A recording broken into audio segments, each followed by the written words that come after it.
नमस्कार दोस्तों, स्वागत करता हूँ फिर अपने यूट्यूब चैनल ज्ञान के टैग में। और हम पढ़ रहे थे अपना स्टैटिक जीके का पहला टॉपिक, जिसका नाम था माउंटेन्स, हिल्स एंड प्लेटू। और उनमें हम पढ़ रहे थे ट्रांस हिमालय। ट्रांस हिमालय में हमने कराकोरम रेंज को देख लिया था, हम लद्दाख रेंज को पढ़ रहे थे।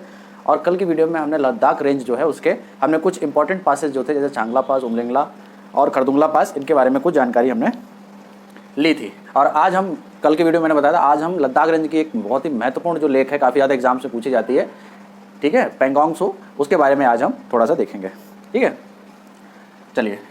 तो जो लेक है जो लद्दाख रेंज में पाई जाती है, इसका नाम है पेंगोंग सो।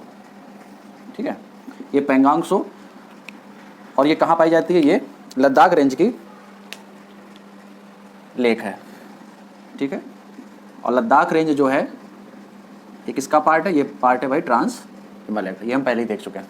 ठीक है, ये जो पेंगोंग सो जो लेक है, पहले इसके नाम के ऊपर बात कर लेते हैं, इसका नाम पेंगोंग सो क्यों है।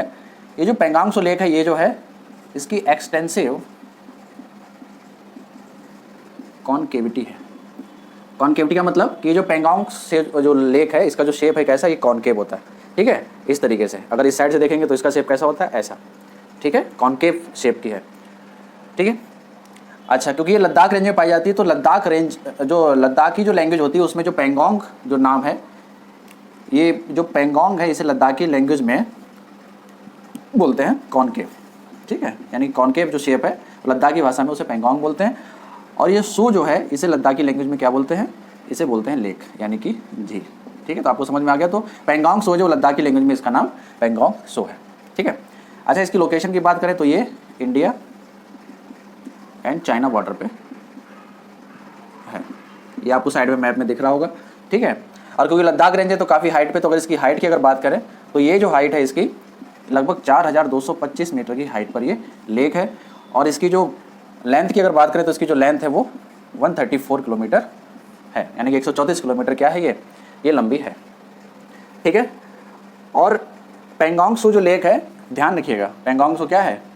लेक है। और ये जो इंडस रिवर है, क्या है भाई? इंडस रिवर जो बेसिन है,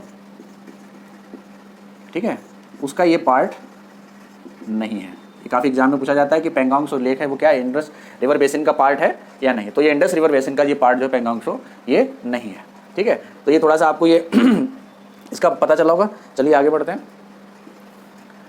और ये जो पेंगोंग सो जो लेक है, ये जो पेंगोंग सो लेक है, ये भाई एंडोहेरिक है। ठीक है, मतलब समझाता हूँ मैं एंडोहेरिक का क्या मतलब होता है। एंडोहेरिक जो होता है एक ऐसी वाटर बॉडीज होती है जिसका जो आउटफ्लो है वो किसी बाहर की बॉडी या एक्सटर्नल बॉडी से नहीं मिलता है। ठीक है, जैसे तो पेंगोंग सो जो लेक है ये कैसी है? ये है भाई, इसे हम लोग बोलते हैं एंडोहेरिक। ठीक है, अब एंडोहेरिक जो वर्ड होता है इसका मतलब क्या होता है? Retain water. ठीक है, रिटेन वाटर मतलब वाटर का इधर उधर कहीं भी फ्लो नहीं होना। जैसे मान लिया कोई ये लेक है, ठीक है, ये क्या है? लेक है। तो ये जो लेक है इसका जो वाटर है वो इसी लेक के क्या रहेगा? अंदर ही रहेगा। इसका कोई भी जो एक्सटर्नल आउटफ्लो है वो नहीं होगा। ठीक है, तो एंडोहेरिक पहला तो ये रिटेन वाटर करती है। ठीक है, दूसरी बात इसका जो है अलाउ नो आउट फ्लो। ठीक है, इस लेक में जो वाटर होगा उसका कोई भी आउटफ्लो नहीं होगा। और आउटफ्लो कहाँ? टू अदर एक्सटर्नल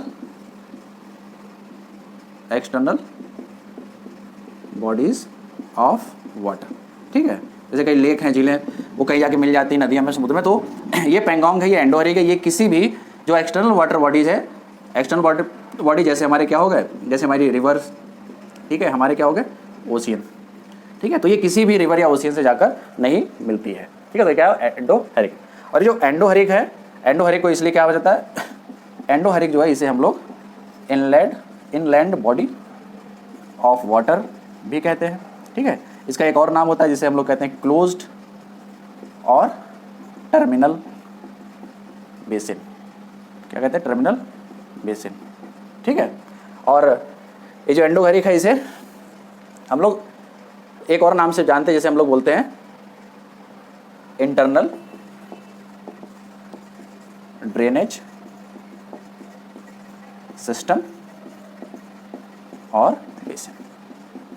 ठीक है, तो पेंगोंग सो सिर्फ एंडोहेरिक के नाम से नहीं पूछा जाएगा एग्जाम में। अगर ये inland body of water, closed या टर्मिनल बेसिन या इंटरनल ड्रेनेज सिस्टम बेसिन, इन सभी अगर नाम से भी अगर पूछा जाएगा तब भी आप यही समझिए इन सबका मतलब क्या है, एंडोहेरिक, यानी कि ये जो वाटर है इस लेक का इसी के अंदर रहेगा, इसका कोई भी आउटफ्लो है एक्सटर्नल बॉडी से जाकर नहीं मिलता, ये क्या है, एंडोहेरिक।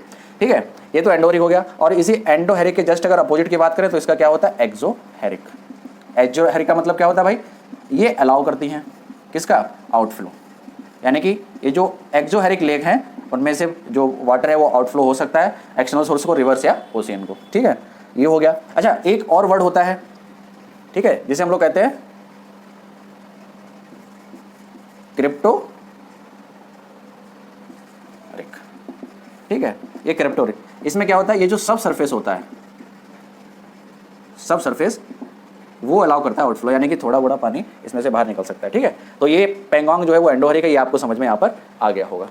ठीक, चलिए आगे थोड़ा देखते हैं भाई। ये जो होता है ना, ये जैसे लेक है, मैंने पहले भी कहा था स्ट्रेटेजिक है ना, अगर आप फैक्ट की तरह अगर आप याद करेंगे तो आप सालों साल लग जाएंगे, लेकिन इतनी सारी चीज़ें हैं ना वो आप बिल्कुल भी नहीं याद रख सकते। अगर रख भी सकते होंगे तो आप बार बार भूलेंगे, है ना। तो उसका यही एक तरीका है कि आप थोड़े थोड़े कॉन्सेप्ट के साथ इसको आप देखो तो थोड़ा सा आपको हो सकता है समझ में आए। ठीक, अच्छा, ये जो एंडोहेरिक मैंने बताया कि एंडोहेरिक लेक एक तो हमारी पेंगोंग हो गई। अच्छा, एक और आपने सुना होगा कैस्पियन सी। ठीक है, ये पता है ये वर्ल्ड की लार्जेस्ट क्या है, एंडोहेरिक लेक, यानी कि अगर सबसे बड़ी दुनिया की एंडोहेरिक जो लेक है वो क्या, हमारा कैस्पियन सी। ठीक है, और कैस्पियन सी भैया कहाँ पड़ता है, ये हमारा पड़ता है ईस्टर्न यूरोप, ठीक है, ईस्ट सेंट्रल एशिया, ठीक है, और उसके साथ साथ वेस्ट एशिया। ठीक है, आप मैप में देखेंगे तो आपको ये आपको दिखाई पड़ेगी इसकी लोकेशन। ठीक है, तो दुनिया की सबसे बड़ी एंडोहेरिक लेक है उसका क्या नाम है, कैस्पियन सी। ये भी काफ़ी एग्जाम में पूछा जाता है। और एक एग्जाम्पल जो सभी लोग जानते हैं, जो डेड सी होता है, जो मृत सागर है, इसकी सैलिनिटी बहुत ज़्यादा है, तो ये जो है ये भी क्या है, ये एंडोहेरिक जो लेक है उसका क्या है, एग्जाम्पल। अच्छा, ये जो डेड सी है भाई कहाँ पड़ता है, थोड़ा ये देख लें, ये कहाँ पड़ता है, ये पड़ता है जॉर्डन और ईस्टर्न इजराइल। ठीक है, ध्यान रखिएगा। अच्छा, जॉर्डन की कई बार कैपिटल भी पूछी जाती है। ठीक है, कैपिटल आपको पता होनी क्या है, अम्मान। ठीक है, ध्यान रखिएगा। और इजराइल तो सभी को पता है क्या है भाई, यरूशलेम, यानी कि ये लिखा जैसे जाता है लेकिन इसको पढ़ा ये जाता है यरूशलेम। ठीक है, तो थोड़ा सा ये एक्स्ट्रा है, तो ये भी धीरे आपको आगे मैं पढ़ाऊंगा कैपिटल ये सब, लेकिन आप ध्यान रखिएगा कि ये भी है। तो पेंगोंग की एंडोहेरिक की सबसे बड़ी दुनिया की लेक कौन सी है, कैस्पियन सागर। और ये कहाँ, ईस्टर्न यूरोप, सेंट्रल एशिया और वेस्ट एशिया में। डेड सी काफ़ी फेमस एग्जाम में पूछा जाता है, तो ये कहाँ है, जॉर्डन और ईस्टर्न इजराइल में। जॉर्डन की कैपिटल अम्मान और इजराइल की यरूशलेम।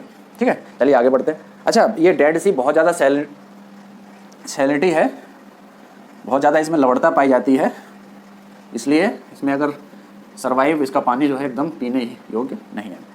अच्छा, ये जो पेंगोंग जो शो है इसका जो वाटर जब आप देखोगे ना एकदम ब्लू आपको दिखाई देगा, नीला, और कैसा एकदम आपको एकदम फ्रेश वाटर भी दिखाई देगा, मतलब बिल्कुल क्या है, साफ पानी भी दिखाई देगा। ठीक है, लेकिन इसका जो पानी है ना, इसका जो पानी है वो पीने योग्य नहीं है। ठीक है, इसका जो पानी है वो ड्रिंकेबल नहीं है, आप इसे पी नहीं सकते। क्यों, क्योंकि इसकी जो अगर सैलिनिटी की बात करें, ठीक है, अगर सैलिनिटी की बात करें तो इसकी जो सैलिनिटी है वो 5 to 35 पीपीटी पे वेरी करती है। ठीक है, अच्छा, अब ये पीपीटी क्या है, पीपीटी मतलब होता है पार्ट्स पर 1000। ठीक है, ये सैलिनिटी जो होती है उसको मेजरमेंट करने की यूनिट होती है। फॉर एग्जांपल इसकी जो पेंगोंग शो है, तो इसकी अगर ये इसकी बात करें कि इसकी सैलिनिटी है 35 पीपीटी, तो इसका मतलब क्या हुआ, इसका मतलब ये हुआ कि 35 जो पीपीटी यानी पार्ट्स पर 1000 है, इसका मतलब ये हुआ कि 1000 लगा पार्ट्स पर 1000, यानी कि कुछ ना कुछ तो यहाँ पे 1000 होगा। ठीक है, 1000 ग्राम्स ऑफ सॉल्ट वाटर। भाई सैलिनिटी से मतलब सीधे जाहिर सी बात है सॉल्ट से है, तो अगर आप 1000 ग्राम अगर सॉल्ट वाटर लेंगे, ठीक है, तो 35 पीपीटी का मतलब है कि 1000 ग्राम सॉल्ट वाटर जो आपने लिया है उसमें 35 ग्राम क्या है भाई, सॉल्ट। समझ रहे हो आप, तो ये पीपीटी का मतलब होता है। ठीक, तो ये पेंगोंग। अब इसका क्या हुआ कि फ्रेश वाटर है, ड्रिंकेबल नहीं है। क्यों, क्योंकि ये इसकी जो लवणता है जितनी सी यानी सागर की होती है उतनी भी नहीं है। इसको अगर पिया जाए तो पीने योग्य भी नहीं। इसका मतलब क्या है, इसकी जो सैलिनिटी है वो बीच में लायर करती है, यानी कि फ्रेश वाटर से ज़्यादा, फ्रेश वाटर से कम और सी वाटर से कम और फ्रेश वाटर से ज़्यादा। तो इसको ये पानी जो है इसका वो भी पीने लायक नहीं है। ठीक है, ये हो गया। अच्छा, इसके बाद में एक इसकी जो पेंगोंग शो है इसकी कुछ जो हैं वो सब लेक्स भी हैं। सब लेक्स मतलब इसी के नाम से जो इसी के साथ जुड़ी हुई हैं वो भी थोड़ा देख लेते हैं, क्या पता एग्ज़ाम में कभी पूछ लिया जाए, है ना, क्योंकि जनरल क्वेश्चंस तो सही पूछते हैं। तो एक तो ये पेंगोंग्स हो गई है, एक वो ट्विंस लेक है, ट्विंस लेक, ठीक है, इसका नाम है सोनायक, सोनायक, और एक है इसी का जस्ट न्याक को आगे कर दो आप, छो को पीतर कर दो, तो ये क्या है, ये इसकी ट्विंस है, ठीक है, ये नहीं बोला ट्विंस लेक भी बोला जाता है, ठीक है, ये पेंगोंग्स, ये क्या है इसकी सब लेक है, ठीक है। और एक और है जिसे हम ये बोलते हैं रम सो, ठीक है, ये क्या है, ये भी क्या है इसकी पेंगोंग सो की जो है वो ट्विंस है, ठीक है। तो पेंगोंग सो है, जितनी भी इंपॉर्टेंट चीज़ें हैं वो हम यहाँ तक आपको बता चुके हैं। हाँ, और एक बात और ये है कि ये जो पेंगोंग सो है ये कहाँ है, ये तो भाई देख लिया हमने, कहाँ, ये इंडिया और ये चाइना के कहाँ है, बॉर्डर पे पड़ती है, ठीक है।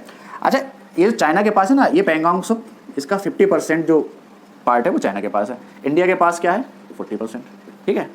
अब बचा 10%, तो ये जो 10% है ना, ठीक है, ये जो पेंगोंग सो है इसका जो 10% है, ठीक है, वो क्या है, वो डिस्प्यूटेड है, क्या है, डिस्प्यूटेड। लाइक कई बार ये डिस्प्यूटेड है, लेकिन कई बार आपने देखो कई बार टीचर्स ही बता देते हैं, ठीक है, हम लोग पढ़ भी लेते हैं कि बोल देते हैं कि चाइना वाला जो है इसका 2/3 हिस्सा चाइना के पास है और इंडिया के पास इसका 1/3 हिस्सा है, ठीक है। तो ये भी है, लेकिन एक्चुअली में क्या है 50% चाइना के पास है और 40% इंडिया के, बाकी जो 10% है वो क्या है, डिस्प्यूटेड है। अगर आपको कहीं पे ये भी अगर देखने को मिले ऑप्शन तो ये भी कोई गलत नहीं है, ठीक है। तो ये जो पेंगोंग सो है काफ़ी इंपॉर्टेंट लद्दाख रेंज की क्या है, लेक है। तो आज हमने पेंगोंग सो की कुछ महत्वपूर्ण बातों को यहाँ पे खत्म किया। इसकी नेक्स्ट वाली जो वीडियो है लद्दाख रेंज की, वो आखिरी वीडियो होगी लद्दाख रेंज की, उसमें हम जो उसकी जो हाईएस्ट पॉइंट है, ठीक है, स्टॉक कांगड़ी, उसके बारे में कुछ छोटी छोटी चीज़ें देखेंगे।